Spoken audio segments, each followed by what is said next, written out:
Hello friends, my name is Hasan.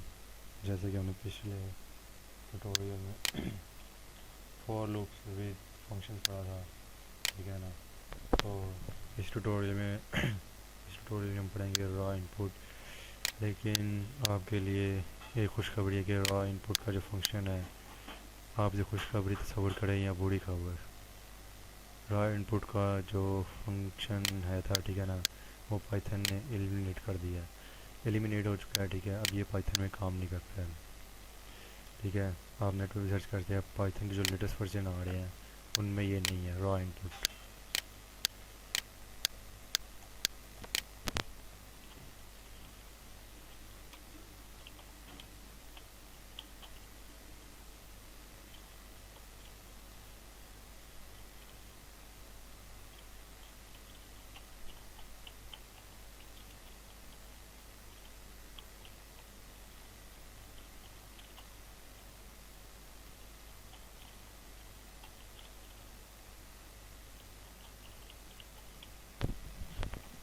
Python के जो latest version है, ठीक है ना, उनमें रॉ इनपुट का फंक्शन नहीं है, ठीक है। जो हम रॉ इनपुट से काम लेते थे, वो हम सिंपल इनपुट से काम ले सकते हैं, यानी कि इस फंक्शन से काम ले सकते हैं।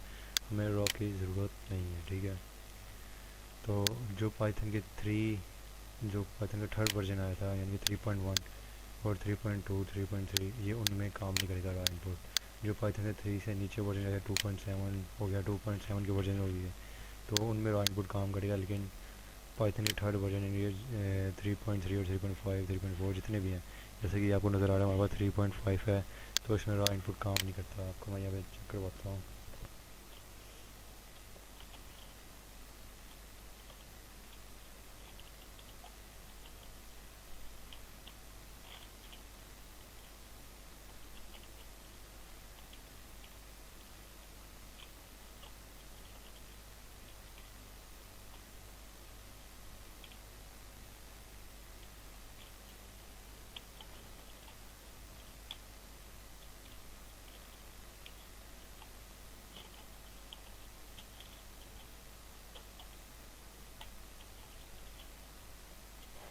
जैसे कि हमने रॉ इनपुट का फंक्शन लिया, उसमें हमने यूज़र की वैल्यू लेनी है, तो हम प्रेस करते हैं। ये देखिए, जो कह रहा है raw input is not defined, यानी कि पाइथन में अब ये रॉ इनपुट का फंक्शन नहीं है, ये डिलीट हो चुका है। अब खाली जो चलेगा आपका इनपुट का फंक्शन चलेगा, आप इनपुट से ही काम चलाएंगे। ये देखें, अब एंटर करें, ये इनपुट का फंक्शन चल रहा है। आप कोई भी यहाँ पे वैल्यू एंटर कर दें तो ये रन कर रहा है, ठीक है जी। तो आज के ट्यूटोरियल में हम रॉ इनपुट नहीं पढ़ेंगे, क्योंकि ये पाइथन में नहीं है, डिलीट हो चुके हैं लेटेस्ट वर्जन में। तो आज हम पढ़ेंगे ब्रेक स्टेटमेंट इन पाइथन, ठीक है जी। ब्रेक स्टेटमेंट पढ़ेंगे।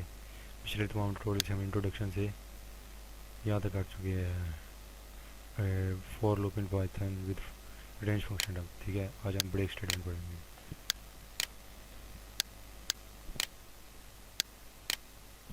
सबसे पहले अपने एक टेक्स्ट फाइल बना लें।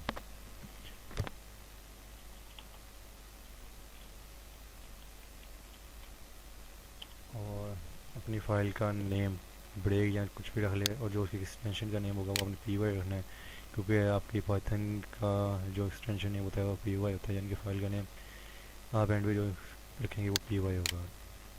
तो वो क्या पूछ रहा है, व्यू चेंज या फाइल में एक्सटेंशंस, तो आप यस करें। तो वो क्या ये ऑलरेडी है, तो आप इसे फिर भी यस कर दें, ठीक है। अब यहाँ पे आप सबसे पहले ये फॉर लूप लगाएं। फॉर लूप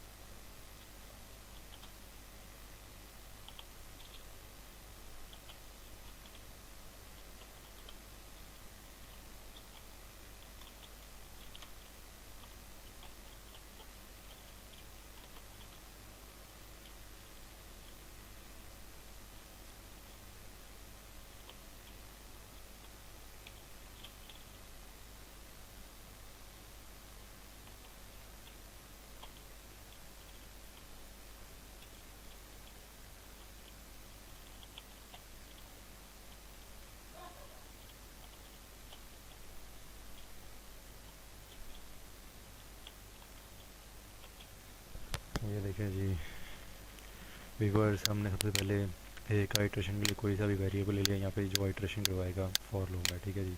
फिर हमने उसमें रेंज का फंक्शन अप्लाई किया जो कि आई को इनिशलाइज करेगा 0 से और जाएगा 10 तक, यानी कि 10 तक वैल्यूज प्रिंट करेगा। जब हमने उसे स्टेटमेंट दे दी है, कंडीशन दे दी है, यानी कि if I is equal to F5, तो वो ब्रेक कर दे, वो यहाँ पे ब्रेक करेगा और टर्मिनेट हो जाएगा, और आई तक जितनी वैल्यू प्रिंट कर सकेगा वो कर देगा यहाँ पे। वो हम इसे रन करते हैं स्मार्ट प्रोग्राम पे, पाइथन टाइप करें यहाँ पर और सिंपली अपनी फाइल को यहाँ पर ड्रैग एंड ड्रॉप कर दें।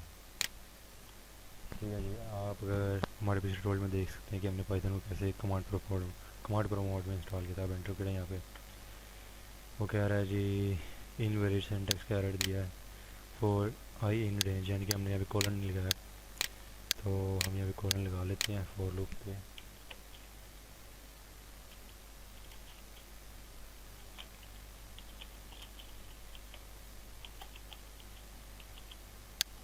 ठीक है जी, अब दोबारा इसे रन करें यहाँ पे और एंटर प्रेस करें। ये देखें जी, उसने वैल्यूज प्रिंट कर दी हैं 5 तक।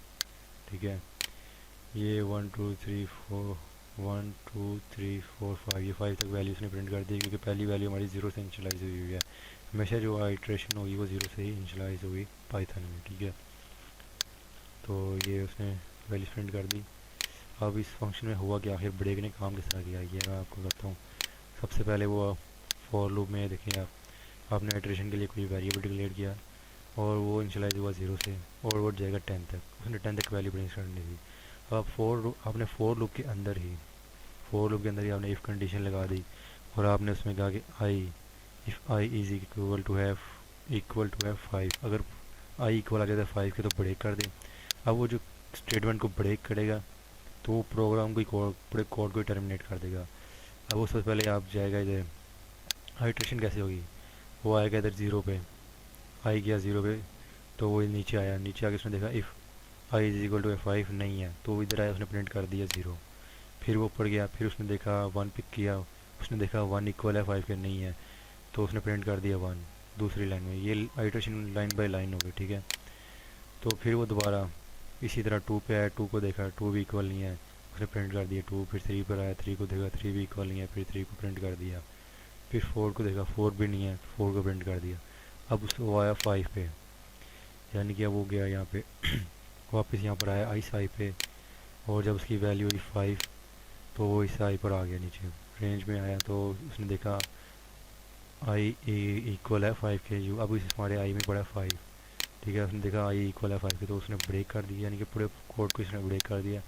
और जैसे ही उस ब्रेक पे आया पूरा कोड टर्मिनेट हो जाएगा, जितनी वैल्यूज पहले प्रिंट हो चुकी थी अब वो दोबारा इससे आगे कंटिन्यू नहीं करेगा, वो यहाँ पे ब्रेक कर देगा, यानी कि 5 तक जितनी वैल्यूज प्रिंट होनी थी वो हो चुकी हैं, वो आगे नहीं जाएगा। ठीक है, जैसे कि आप यहाँ पे देख रहे हैं उसने 5 तक वैल्यूज प्रिंट कर दी, जो कि 0 से स्टार्ट हो रही हैं और 4 तक जा रही हैं। टोटल इनके नंबर जो हैं वो 5 ही हैं। ठीक है, अब हम यहाँ पे 2 करके देखते हैं, सिंपल 2 कर दिया। अब इसे दोबारा रन करते हैं। यहाँ पे ये देखिए इसने 0 एंड 1 प्रिंट कर दिया, जो कि 2 नंबर्स हैं हमारे पास और इनकी वैल्यूज है 2 1 एंड 2। ठीक है जी, अब उसने इसे कैसे किया, सबसे पहले वो इधर आया, आई में गया, इधर आया, उसने देखा उसकी आई इनिशियलाइज हुआ 0 से, वो इधर आया, उसने देखा 0 लेस देन इक्वल है 2 के नहीं है, तो वो इधर आया, उसने प्रिंट कर दिया 0। फिर वो ऊपर गया, यहाँ से ऊपर गया, इधर आया आई में और आई ट्रेड हुआ इधर आगे हुए, उसने 1 किया, 1 इक्वल है 2 के नहीं है, उसने प्रिंट कर दिया 1। अब वो वापस गया, अब इस आई में जाएगा, तो इस आई में जाएगा तो उसने देखा इधर 1 पड़ा हुआ था, वो 2 हो गया इधर। ठीक है ना, अब इधर 2 आ गया इस आई में, इस आई में अब 2 आ गया।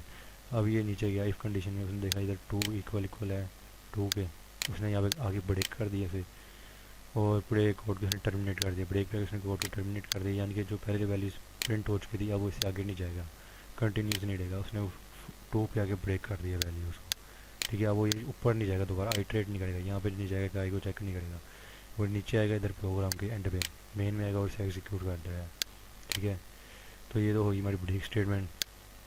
जो हमारा अगला ट्यूटोरियल होगा हम उसमें पढ़ेंगे कंटिन्यूड स्टेटमेंट। ठीक है, अगर आपको मेरे इस ट्यूटोरियल में कोई अंडरस्टैंड चीज़ ना हुई है तो आप मुझे नीचे कमेंट्स करके बता सकते हैं और फिर मैं आपको गाइड कर दूँगा। ठीक है, और अगले ट्यूटोरियल में पढ़ेंगे कंटिन्यूस स्टेटमेंट।